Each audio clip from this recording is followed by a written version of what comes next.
The Coach Curl podcast is brought to you by Think and Grow Business, the home of the Think and Grow Business Mastermind. If you're serious about growing your business, get serious and join a mastermind group today. Find out more at thinkandgrowbusiness.com.au. Hey there, it's Coach Curl here, and welcome to episode 171 of the Coach Curl podcast. Today I'm talking with one of our favourites. That's right, we've got Matt Bailey on the show again. We're going to get the lowdown on crew life and what's up next. Make sure you hang around. Way to go, guys. Way to go. Keep it going. Good job, guys. All right, Paul, I see you. All right, John, finish on. Coach Curl. Great job, guys.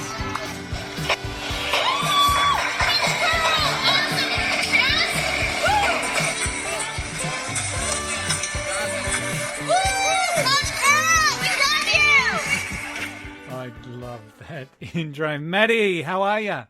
Good, Tony. How are you? I am fantastic. It's been a while since we last spoke. So It has been a while, and I can't believe you're up to episode 171. I feel like I was I reckon my first one was 56. yeah, I was on the show. Could have been. Possibly. Yeah, you've been on a couple.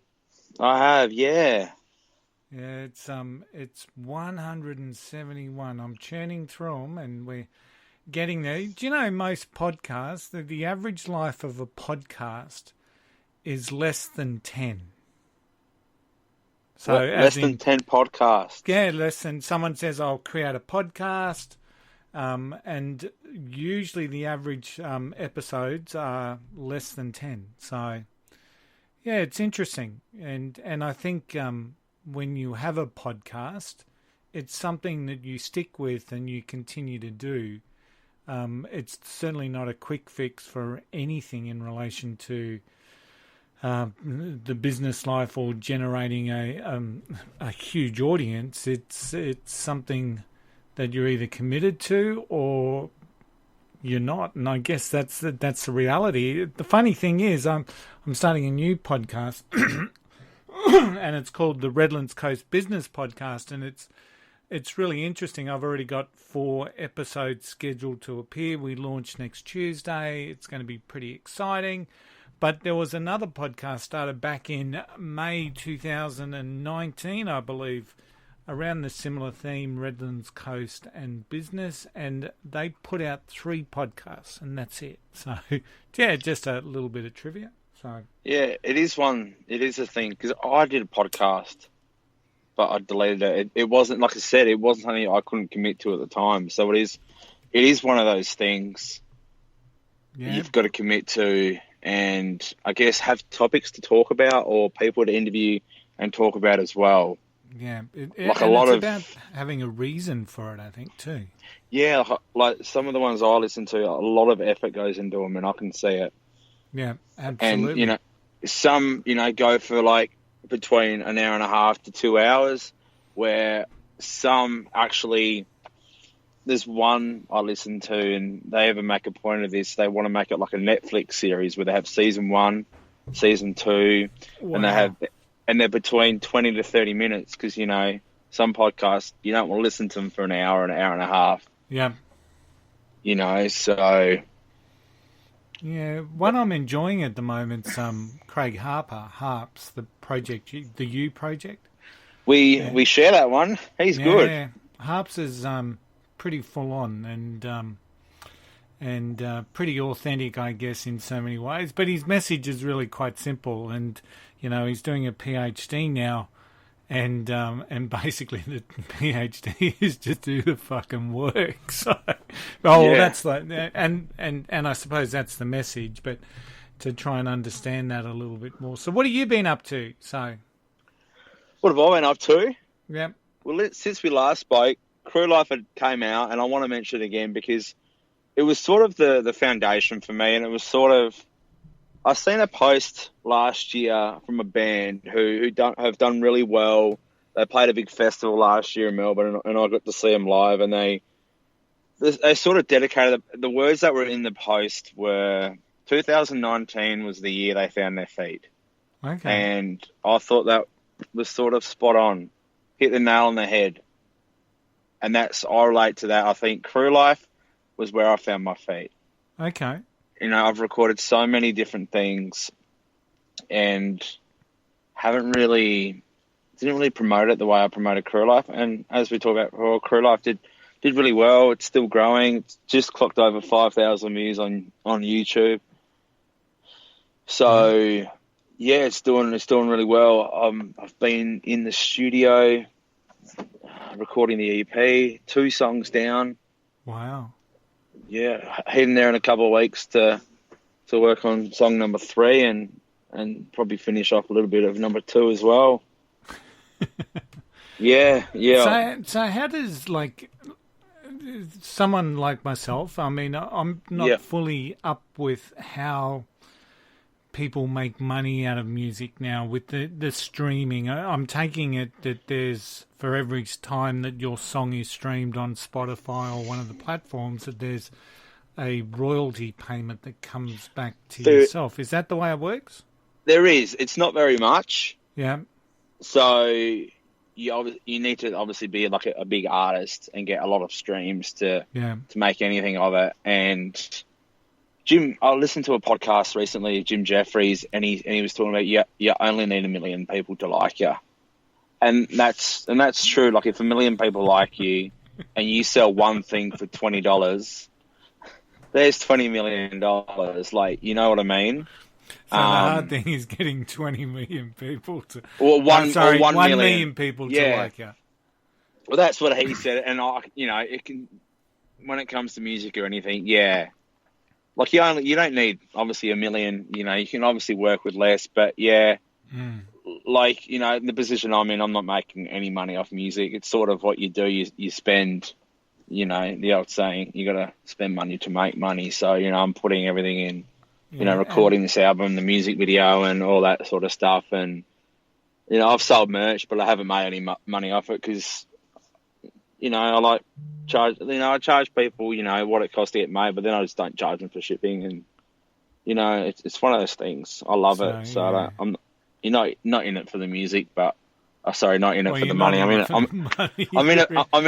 in it for the music, not in it for the money, but obviously, I want it to be my full-time job absolutely. At some point.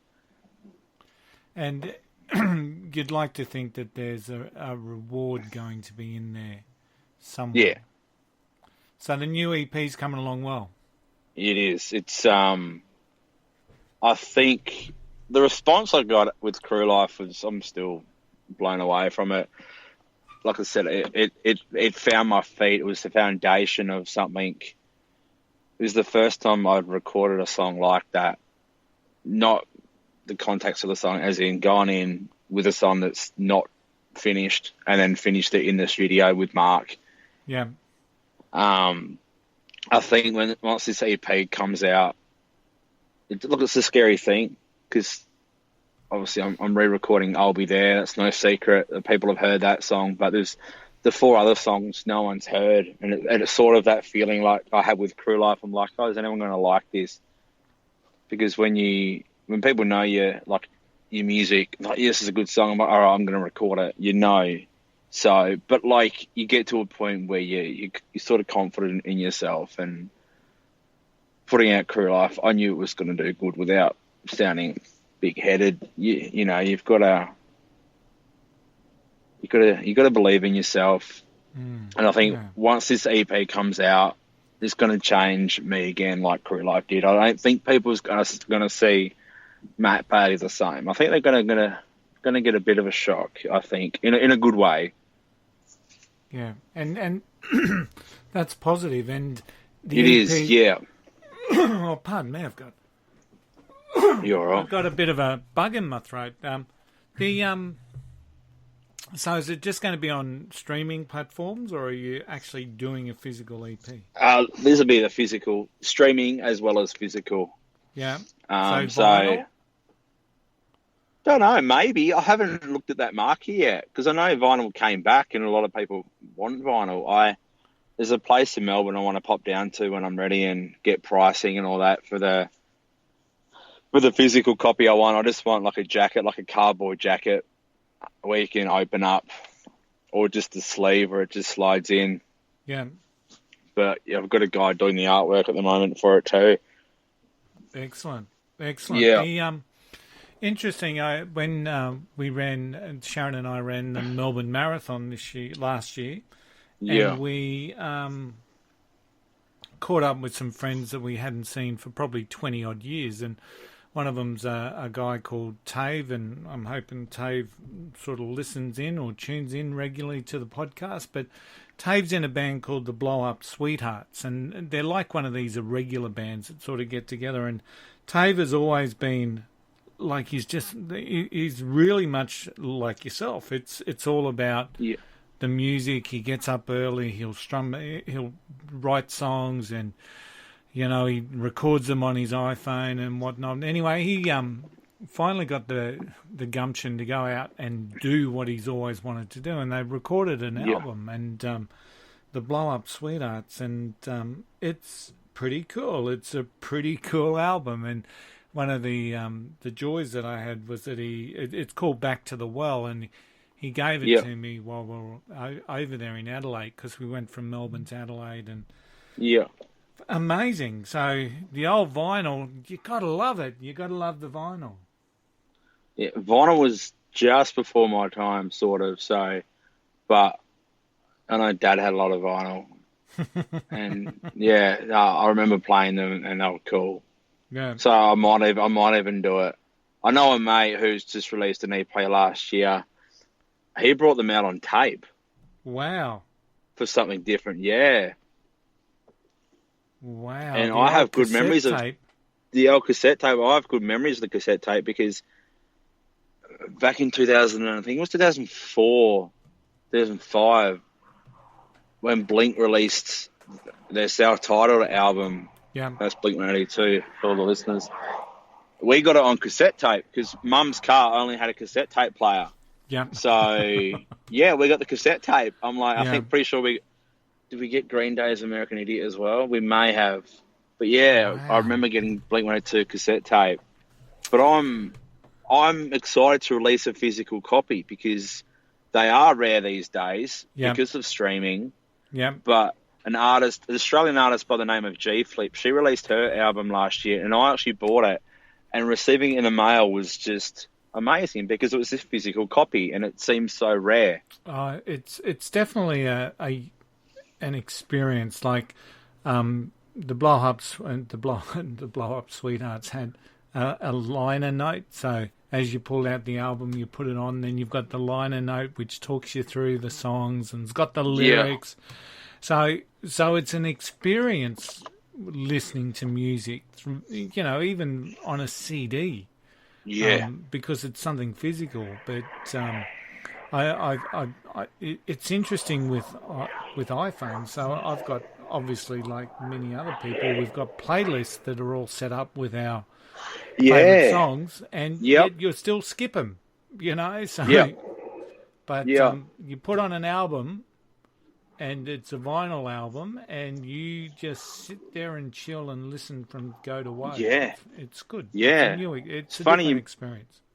It's funny you mentioned an album, because I've always thought, when would be the time for Matt Bailey to do an album? And I think once I can, quit the quote-unquote day job, do music full-time, I think that's when I'll record an album. But for now, just an EP. It's sort of... music kind of speaks to you in a way, like, this EP was kind of screaming at me, and then, what comes next, I don't know until the EP kind of comes out. It's sort of, but to do an album, like doing this EP, it's mentally draining. It is. So to do a whole album, which is double that length, I wouldn't want to go to a job to do it. I would want to be like everything to focus on the album. And so what's the expected drop date for your for the EP? It's sort of a timing thing, because Mark was that a scientific?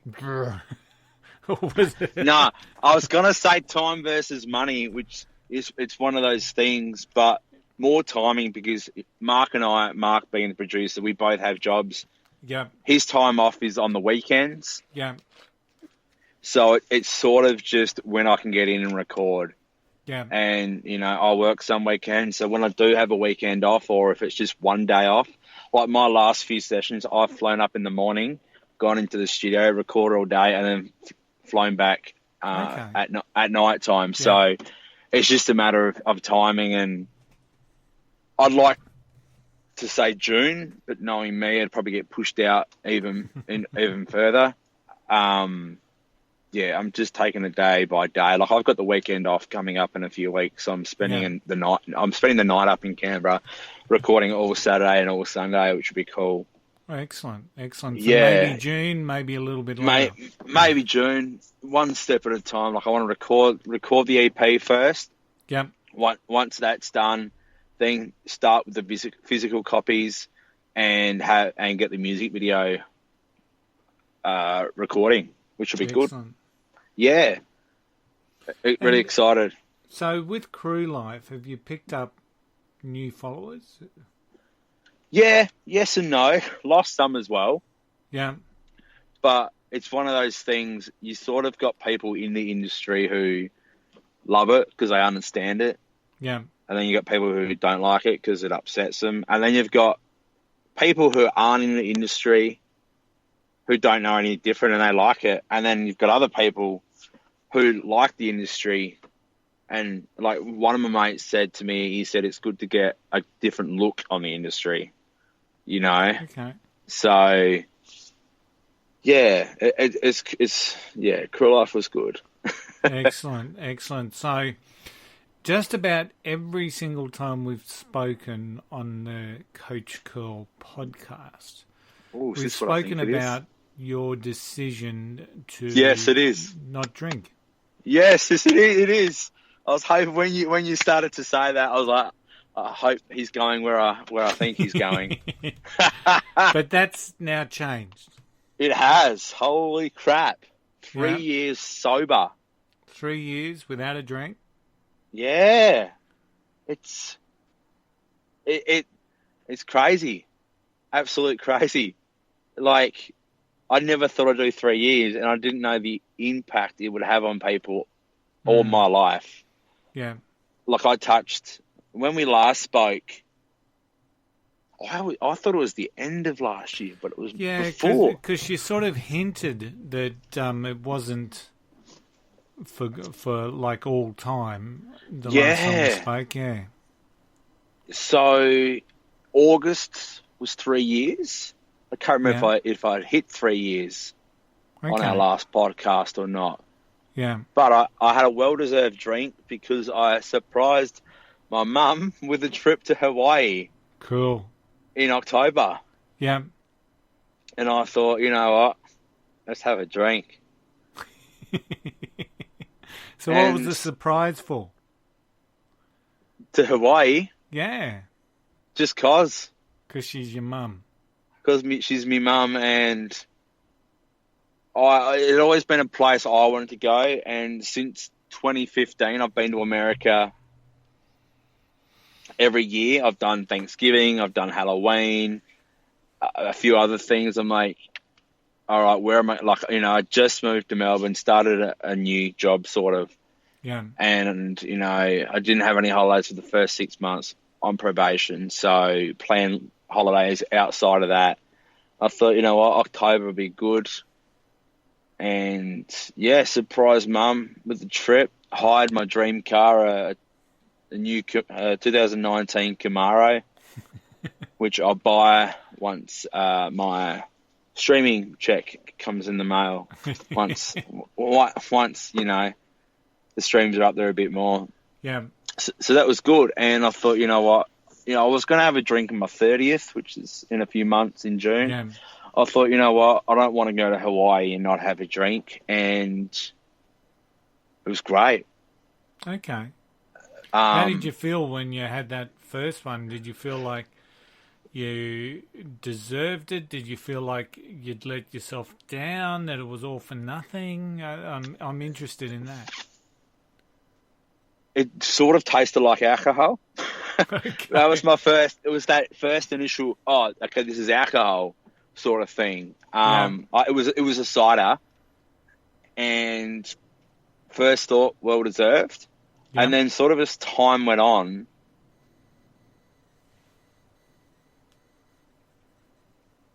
Yeah. I've gained weight and I want to, lose. Yeah. It wasn't really the issue. It was, okay, I need to have a good relationship with food. Yeah. And then drinking again, I'm like, now I've actually got a really good relationship with alcohol. Winner. Okay. So drinking again, like I've been, I'll use the word drunk once since October, and here it is, end of January, Okay. So it was good. It was good. Yeah, it's just good to have like a drink or two at dinner or whatever. Yeah. Yeah. Didn't feel like I let myself down. Don't regret it at all. It taught me a lot, and I can't believe I did it. I can't believe I went 3 years without booze. Yeah, it just Because it is such a cultural thing. It highlights the discipline that we all have inside us, and what we can actually do when we really want to achieve something. And I know with yourself, it wasn't that you were never ever going to drink again. It was just, it was a sort of day by day thing. I'm presuming that just sort of said, well, I don't really need a drink today, so I won't have one. So yeah, or that 100%. it's not as much fun. And I've certainly been at some parties, for example, where I've been on the water or the soft drink, and you look around and your mates are having a really good time, but you start to look at them. You don't look at them in a different way. You start to think about the times that you've been with them having a really good time and thinking, did I look like a dickhead too? You know what I mean? So I think we've all been there. Yeah. Because, we all get naturally loud. Well, most of us get naturally louder when we've had a couple of drinks and whatnot. And so, yeah, it's just something really quite interesting to observe when you're not drinking. Because I've got the Tokyo Marathon coming up in the first Sunday in March, so we're about 5 weeks away. Yeah, and this is week 5, I think. So, yeah, I'm sort of not having any alcohol between. I'm doing a 6-week block without alcohol, so just to make sure that I'm in good shape and ready to go. So, and once again, it's all about just setting your mind and saying, well, that's what I'm going to do. Yeah, it was sort of a split moment decision, if that's the word I'm looking for. Because I was going through my old, I think it was Instagram photos the other week, and so it was, my last drink was in America 2016, and I looked at a photo that I posted that time, and someone had commented, and I actually replied back with the 2 beers cheersing emoji, as in drinks when I get back from America. And then over there I decided to quit. So it's sort of funny. And then, like you said, it was just one day at a time. I'm like, my initial thought was I'm just going to give up for a year, have a break. But then it turned into 3 years. And sometimes we just get amazed with what we can do. So, 100%. So tell me then, so you were talking about your relationship with alcohol. Yeah. And so I'm reading between the lines, that would indicate that maybe your relationship with alcohol wasn't as great as what you wanted it to be prior to giving up. No. How many people use alcohol as a bit of a coping mechanism when they're going through rough times, tough times, challenges. How have you found that now that you've given yourself permission to have the odd occasional alcohol? Have you been tempted to try and cope or get through the shit that we have in our life with alcohol? Not at all. Not at all. It's a funny thing because it's sort of what led to me, I think, quitting, because I did some, without even knowing, just drinking to cope. And then there was a few instances where, I remember organising a dinner for work colleagues, and I didn't make dinner. I was passed out in my vomit in bed. Truly. Yeah, like woke up at midnight. I'm like, oh, I missed dinner. Like, and that was sort of like, all right, I need to slow down drinking because I've organised the dinner here. Yeah, I've got I've gone hard pre-drinking too early, and haven't even made dinner. So that was the same. That was the same year I quit too. Yeah. So, but no, now the last few months haven't been easy. And I haven't drank much. Like I haven't gone. So how are you dealing with it? Because we all go through challenges and, ups and downs and peaks and troughs. And one day we're king of the hill. The next day we're lying in the valley, So how have you learned to cope then? What are you doing there as a mechanism to help? Trying to go for a walk when I feel anxious. So it's a healthy coping. Yeah, like just get out of the house, go for a drive. Because I know, like years ago, when my anxiety was bad, I just didn't want to. I didn't want to get out of the house. And I actually had one of those days a few weeks ago where I stayed in the house and it was awful. Because in my mind, I felt like I just wanted to stay inside and do nothing all day. And I slept and I just had a massive headache. So just getting out and about, just listen to a podcast, listen to music. And I think it's hard to sort of like, if something happens there and then, it's sort of hard to like snap out of it or go to your coping mechanism, whatever that may be. Yeah. I think that's why a lot of people can go to alcohol, because if they're at home and something happens, they can just have a drink. Where I think just letting it process as well.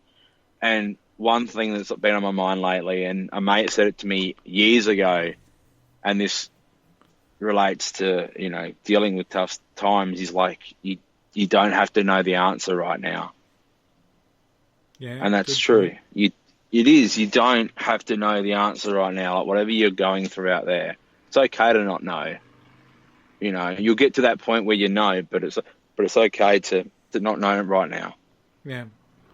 Yeah, and one of the really big things that I'm seeing more and more now is that ability for us to be able to take that step back and divorce ourselves from the emotion that we feel or the situation that we feel that we're in, because when we start to like label something, like whether it's anxiety, whether it's I'm feeling angry about something, just the act of us labeling it helps us deal with it.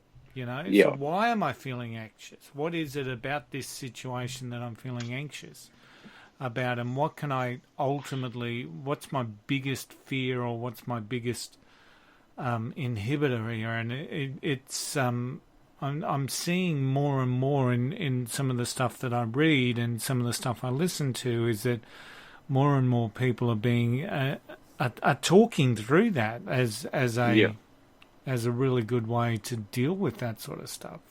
I ring my friends as well. That's actually the one thing I noticed. If I'm feeling anxious or something's going on, I'll ring my friends or I'll ring mum and just talk. And usually I'll be on a walk as well when, so, yeah, talking helps.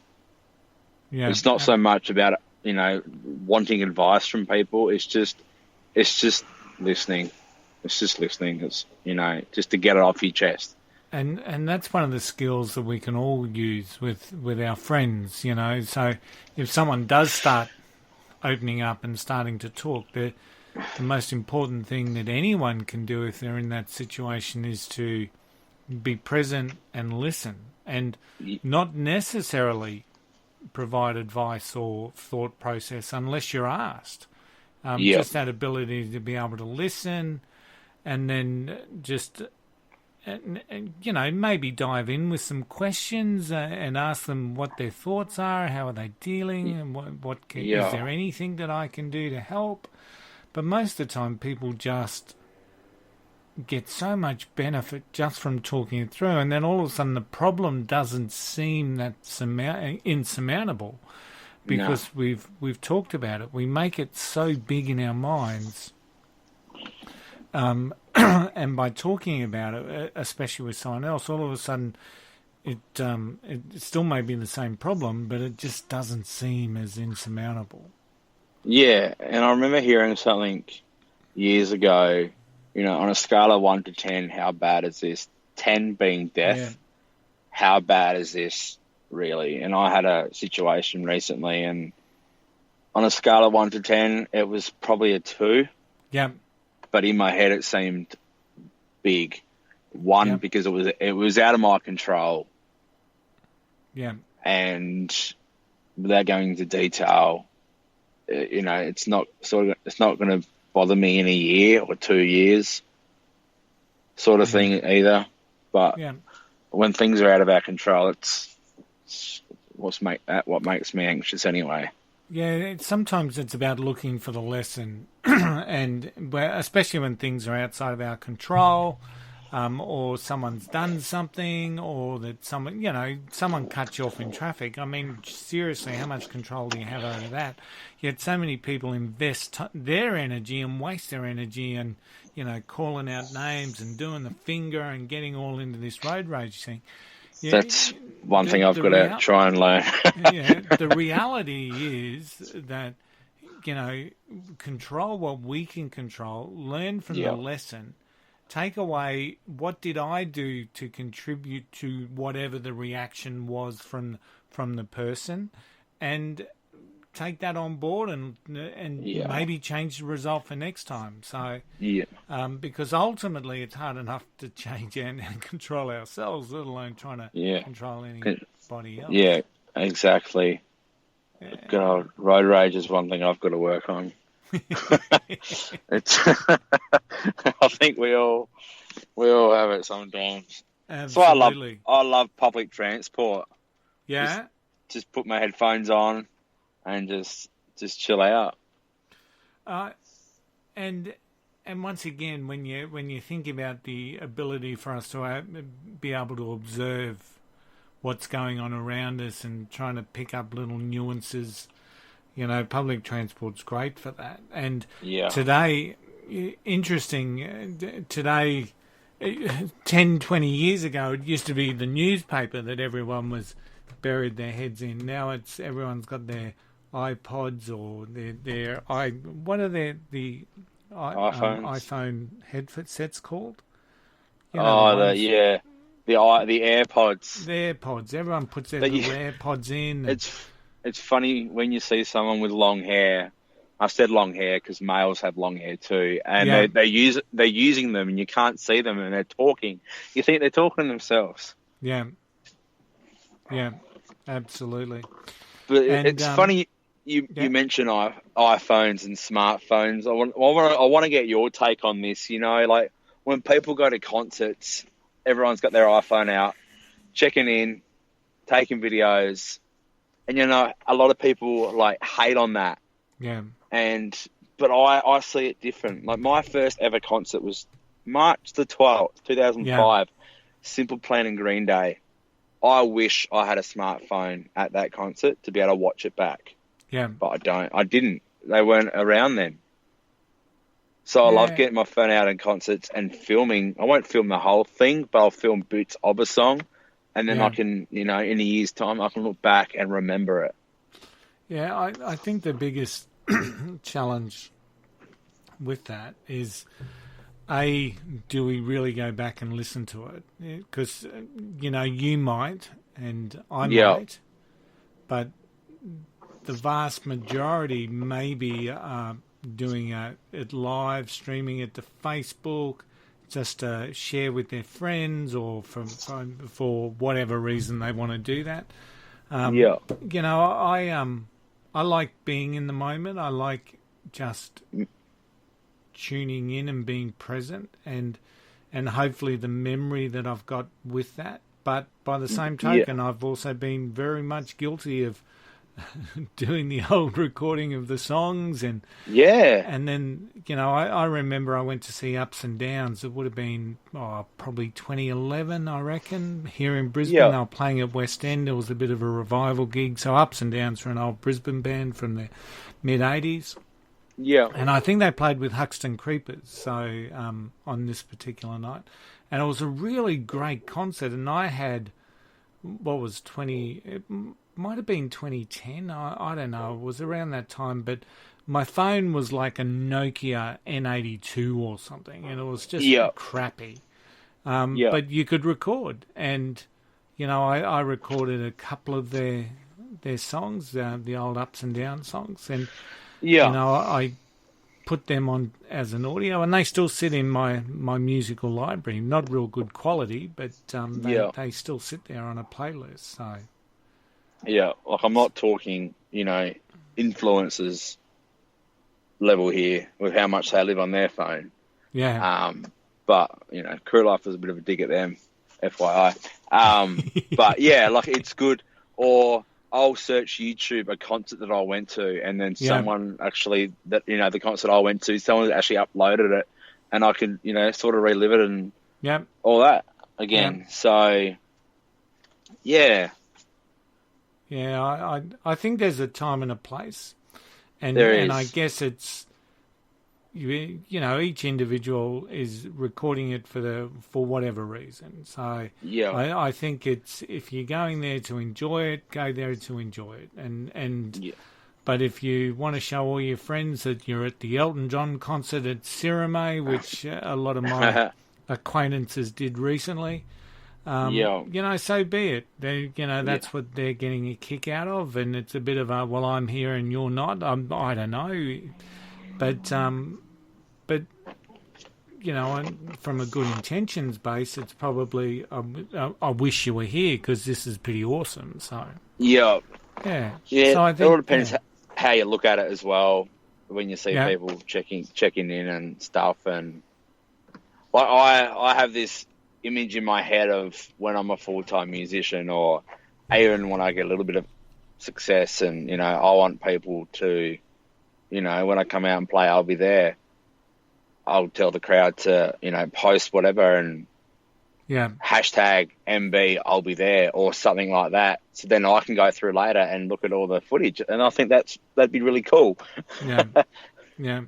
I think what will ultimately happen with, digital smartphones or what have you, is that someone will create a blocker of some description, whether it's driven around safety in cars, or whether it's copyright protections, because what I don't get in relation to the say recording of someone's music at a concert. So if I was to put a video on YouTube and have in the background a song playing, YouTube will pick up that song and flag me for what they call a copyright strike. Have we spoken about this before, or it's just deja vu? Well, YouTube's a funny place at the moment. So there's creators that are getting, because everything's automated, and there's creators that are getting their channel shut down without any notice. I've seen some of that. So, but if you go to a live concert, you can record that and upload it to. It's still not your music. It's still not your song. It's still not you singing it.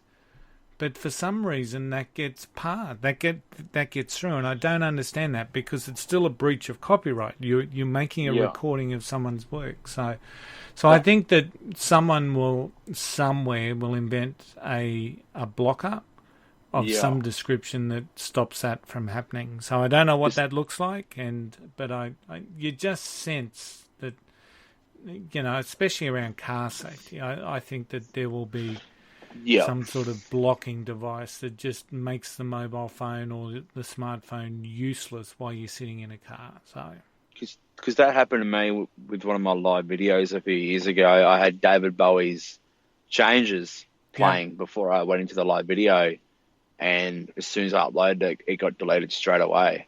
Yeah. I was like, boom. But if you were lucky enough to see Bowie live and hadn't had a smartphone, I know Bowie hasn't been with us for quite a period of time. Yeah. You could have uploaded that without any too much dramas. So that's the bit I think that's grey, and I think that there'll be some level of technology that takes that question out of our hands. So yeah. Matty, we've been going for 40 minutes, my friend. We have. So is there anything else you want to throw in before I start the outro and wish you all the best for 2020? What's the plan for 2020 for you? Obviously, you've got an EP. I'm going to hold you to June. It's going to come out in June. EP and the music video. Yeah. For I'll Be There. And just before we go on, I want to touch on that. Okay. A few years ago, I was a part of the Kickstarter for the Dunes, and you're well aware of that. Yeah. And that's coming along, and that, it's been years in the process, and I'm sort of in the same position. And last time I spoke to Marty, I said, dude, I now know how you feel. Because I was a part of his Kickstarter team. So we're, trying to get money. We raised to that, didn't I? You did, Tony, you did. Yeah. We raised $53,000, but he was like the head coach, and then all of us were underneath him, and we did what he said, and he said I was great, and that's what I'm doing now with my music video for I'll Be There. You've obviously know what's happening in the music video because of the photo that you've sent, the New York Marathon photo. Yep. And last time I spoke to Marty, I said, dude, I know how you feel now.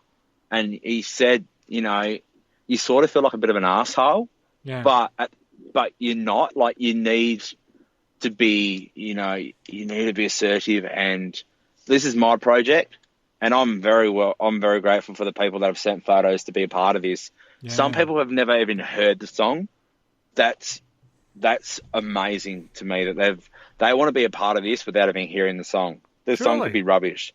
Yeah, the song could be rubbish, and they know, they've heard Crew Life. They know I'm not messing around. Like, they know I've put money into Crew Life, and I'm going to put money into this project.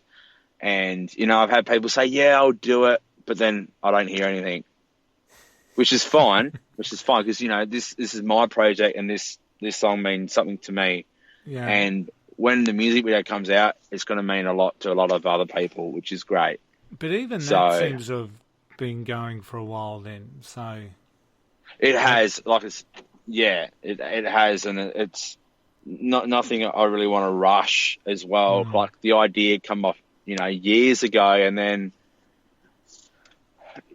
one thing I did here recently. Sorry to ramble on, but being time rich, I had some time off work. Yeah.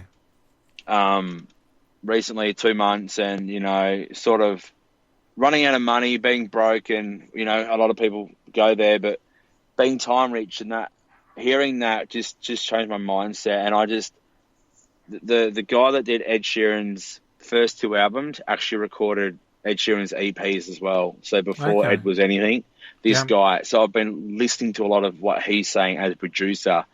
And everything he's been saying, I'm like, that's exactly what I have with Mark.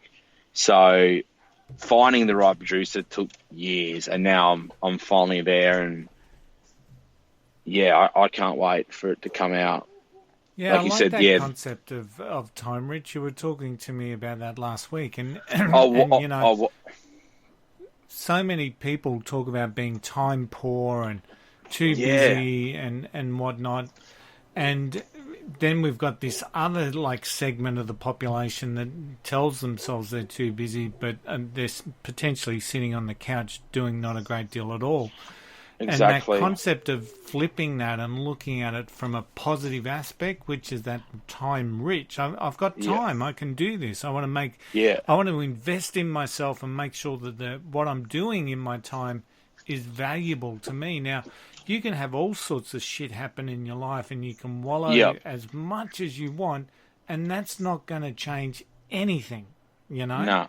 But No, saying, okay, this time's valuable, what can I do with it, is just so important. I really like that concept. Thanks for sharing that with me. That's right. At the end of the day, you know, we do need money to do things, but it doesn't cost you anything to listen to a podcast or read a book. I love self-help books, and I love books. I don't read books. I listen to the audio version. Yeah. And, you know, there's a book I'm listening to at the moment, and going back to what we said before, I actually want the physical copy of the book, just to have the physical copy. I won't ever read the book because I've got the audio book. Yeah. But yeah, like YouTube videos are free, and I had a thought today actually. 2017 in Vegas, run out of money, no surprise, and it was an Ed Sheeran interview that sort of shaped me as a musician, that sort of changed my music career and gave me the confidence, and sort of now I've found my feet, I've found my sound, I've found everything. And yeah, I was in Vegas, didn't have very little money for a couple of days, temporary, but I listened to just interviews on YouTube, and you wouldn't have been the only person in Vegas without money. I know, right? Funny. Yeah, probably half the town. Yeah. But I was time rich. I didn't, you know, so I think being time rich is a really good thing, because yeah, you don't want to be time poor. Yeah. You know, tell yourself you're time poor when you're not. Tell yourself, have all the money in the world, but, you know, quote unquote, I'm too busy to spend it. Or, you know, there's people that work 70, 80 hours a week for what? Yeah.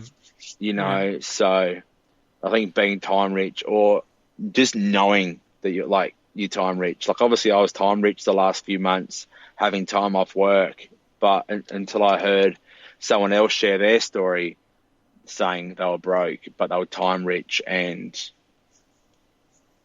just hearing that just changed me, and we'll soon see when the EP comes out this year. How can people connect with you, Matty? Well, I've changed my Instagram name about 100 times. Yeah, 1,006 at last count.